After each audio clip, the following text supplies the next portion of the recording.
안녕하세요. 오늘 저널 미팅 발표를 맡게 된 석사과정 조은비입니다.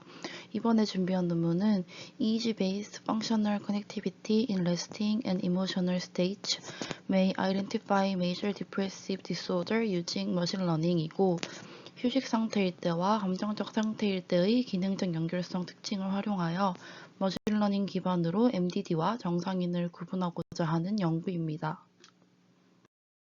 해당 논문은 2024년 8월에 클리니컬 뉴로피지올로지에 퍼블리시 되었고, 클리니컬 뉴로피지올로지는 클리니컬 뉴럴로지 분야에서 임팩트 팩터 3.7로 상위 23%에 속하는 Q1급 저널입니다. MDD는 증상에 대한 주관적인 평가로 진단이 되는데, MDD를 비롯한 우울장애는 삶의 질과 심리, 사회적 기능에 부정적인 영향을 미치는 매우 흔한 정신질환인 만큼 진단과 치료를 효과적으로 하기 위해 객관적인 평가 방법이 필요합니다. 그러나 현재까지도 MDD에 대한 객관적인 바이오마커가 부족한 실정입니다. MDD는 인지 및 감정 처리에 관련된 뇌 네트워크 내에서의 기능적 연결성이 손상되어 나타난다는 연구 결과들이 많이 보고되었고, EEG 기반의 연결성 분석이 많이 수행되고 있습니다. 그러나 주로 레스팅 스테이트, 즉 휴식 상태의 데이터를 이용하여 분석을 하는데, 휴식 상태 그 자체가 잘 정의되고 통제된 것이 아니기도 하고, 또 MDD가 감정 처리에 관련된 네트워크에서 연결성의 손상이 발생하는 장애이므로 감정적 네트워크를 활용하면 근본적인 네트워크 장애가 드러날 가능성이 더 높습니다. 기능적 연결성은 다양한 지수를 사용하여 추정되는데, 최근에는 볼륨 컨덕션 효과를 제거할 수 있는 위성 동기화 지수인 PLI를 이용하는 추세입니다. 임상적 특징과 정량적 특징인 EEG, 그리고 머신러닝을 결합한 여러 연구에서는 66%에서 92%에 이르는 다양한 정확도로 우울증 환자와 건강한 대조군을 성공적으로 구별하였습니다. 정신과 진료소에서 EEG 기반 진단 방법이 사용되기 위해서는 EEG 데이터 수집, 데이터 분석, 그리고 머신러닝 모델의 결과 평가 파이프라인이 표준화되어야 하고, 특히 일관된 결과가 제공되어야 합니다. 이러한 요구사항을 해결하기 위해 본 연구에서는 실제 감정 경험과 유사하게 감정적으로 전염성이 있는 비디오 자극을 사용하여 감정 처리 중 기능적 연결성을 조사하고, PLI를 사용하여 EEG로부터 연결성 특징을 추출하여 머신러닝을 통해 MDD 환자와 건강한 대조군을 정확하게 분류하고자 합니다. 본 연구는 DSM-5에 따라 MDD 기준을 충족하고 HAMD 점수가 17점 이상인 18에서 60세 환자 24명이 최종 모집되었습니다. 이 HAMD 점수는 17점 이상일 때부터 우울증이 있다고 판단됩니다.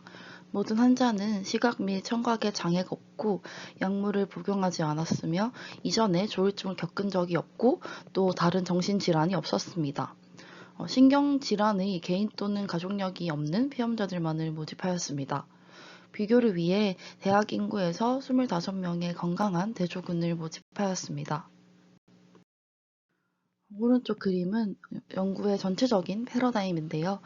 클리니컬 이밸류에이션은 피험자에게 임상 병력에 대한 정보를 확인하고 HAMD 테스트를 수행한 단계로 앞서 말씀드렸던 피험자를 최종적으로 결정하는 단계라고 보시면 될 것 같습니다. 다음으로 EEG 레코딩에 대해 설명드리겠습니다. 1020 시스템에 따라 19개의 채널로부터 데이터를 측정했고, 샘플링 레이트는 256Hz, 임피던스는 5kΩ 이하로 유지하였습니다. M1과 M2를 레퍼런스 전극으로 설정하였고, 2개의 EUG 전극도 추가로 붙여 측정하였습니다. EEG 데이터는 측정되는 동안 0.5에서 45Hz의 밴드패스 필터가 적용되었습니다. 총 8분간 레스팅 스테이트가 수행되었는데 1분씩 번갈아 가며 눈을 뜨고 눈을 감는 방식으로 진행하였습니다. 눈을 뜬 상태에서는 화면의 가운데에 있는 흰색 원에 시선을 고정하도록 지시하였습니다. 8분의 레스팅 스테이트 이후 피험자들은 비디오 영상을 보게 되는데 80초의 행복한 영상을 본 후 2분의 휴식을 가지고 그 이후 80초의 슬픈 영상을 시청하였습니다. 비디오 클립은 검은색 배경에 한 명의 배우가 등장해 행복과 슬픔을 80초 동안 지속적으로 표현하였습니다. 그 후 피험자들에게 각 영상이 피험자 본인에게 어떤 영향을 미쳤는지 간단하게 물어보았습니다. EEG 데이터의 전처리는 EEG랩을 이용하여 수행되었습니다. 0.5에서 45Hz의 밴드패스 필터링을 한 번 더 해주었고 CAR을 적용하였습니다. 이후 아티팩트 및 노이즈를 제거하기 위해 ASR과 ICA를 차례로 수행해 주었습니다. 전처리된 데이터는 이 기능적 연결성 분석에 활용되었는데요. 각각의 EO, EC 조건에서 아티팩트가 없는 30초를 세그멘트로 선택하였고, 클립을 시청하는 조건에서는 비디오 시작 후 15초를 제외하고 나머지 기간 중에서 아티팩트가 없는 30초를 세그멘트로 선택하였습니다. 그 후 델타, 세타, 알파, 베타, 감마 이 5개의 주파수 대역에 대해 위상 지연 지수인 PLI를 산출하였습니다. 본 연구에서는 이 랜덤 포레스트 분류기, 이 RFC를 사용하여 FC 특징을 통해 MDD와 HC를 분류하고자 하였습니다. 다음은 랜덤 포레스트의 이해를 돕고자 가져온 그림인데요. 랜덤 포레스트는 결정트리 기반 알고리즘으로 여러 개의 결정트리 분류기가 전체 데이터에서 부트스트래핑으로 각자의 데이터를 샘플링해서 개별적으로 학습을 수행한 뒤 최종적으로 모든 분류기가 보팅을 통해 최종 예측 결정을 하는 방식입니다. 본 연구에서는 3가지 RFC 모델을 구축하였습니다.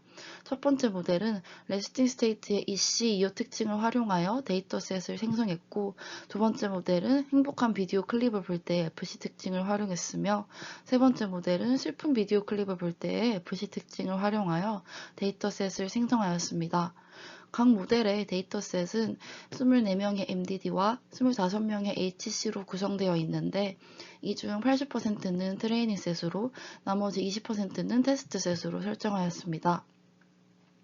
세 모델에 대한 트리 수, 트리 깊이, 최소 샘플 분할 및 최소 샘플 리플을 결정하기 위해 하이퍼 파라미터 최적화를 진행해 주었고 특성이 잘 나타나는 피처를 선택하기 위해서 이 피처의 수를 바꿔가며 분류기 모델을 학습시켰습니다. 가적합을 방지하기 위해 선택된 피처에 대한 모델 평가를 리브어나웃 교차 검증을 통해 수행하였으며 최종적으로 정확도, 정밀도, 리콜, F1 스코어 및 AUC와 같은 지표를 계산하여 RFC 모델의 성능을 정량화하였습니다. 결과를 말씀드리겠습니다. 표 1은 EEG PLI 특징을 기반으로 구축한 3가지 RFC 모델의 성능을 나타낸 표입니다. 모델 1은 93개의 특징이 선택되었을 때 밸리데이션 애큐레시가 92.3%, 테스트 애큐레시가 60%를 달성했고 모델 2는 84개의 특징이 선택되었을 때 밸리데이션 애큐러시가 94.9%, 테스트 애큐러시가 80%, 그리고 모델 3은 17개의 특징이 선택되었을 때 밸리데이션 애큐러시가 89.7%, 테스트 애큐러시가 70%였습니다.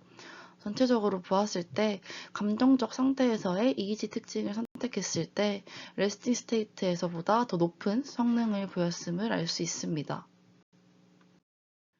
다음은 레스팅 스테이트 그리고 감정적 상태, 이 행복과 슬픔의 2가지 상태에 대한 선택된 PLI 특징을 주파수 대역별로 나타낸 토포맵입니다. MDD와 HC 모두 레스팅 스테이트일 때와 감정적 상태일 때 연결성이 다름을 알 수 있고 특히 MDD의 경우 감정적 상태에서 HC에 비해 연결성이 뚜렷하게 차이가 나는 대역이 존재함을 알 수 있었습니다. 본 연구에서는 휴식 상태와 감정적 상태에서 측정한 PLI를 이용하여 MDD와 FC를 구분했습니다. PLI 특징은 MDD 환자와 건강한 대조군을 구별할 수 있었으며 감정 상태의 특징으로 훈련한 모델은 휴식 상태의 특징으로 훈련한 모델보다 더 나은 성과를 보였습니다. 그리고 마지막으로 MDD와 HC를 구별하는 중요한 특징은 모든 주파수 대역에서 나왔으며 전두 측두엽, 전두 두정엽 및 전두 후두엽 영역 간의 FC를 나타냈습니다. 본 연구는 휴식 상태가 아닌 감정적 상태에서의 기능적 연결성 차이에 초점을 두고 MDD와 FC에 대한 차이를 확인했다는 점에서 의미가 있다고 생각합니다.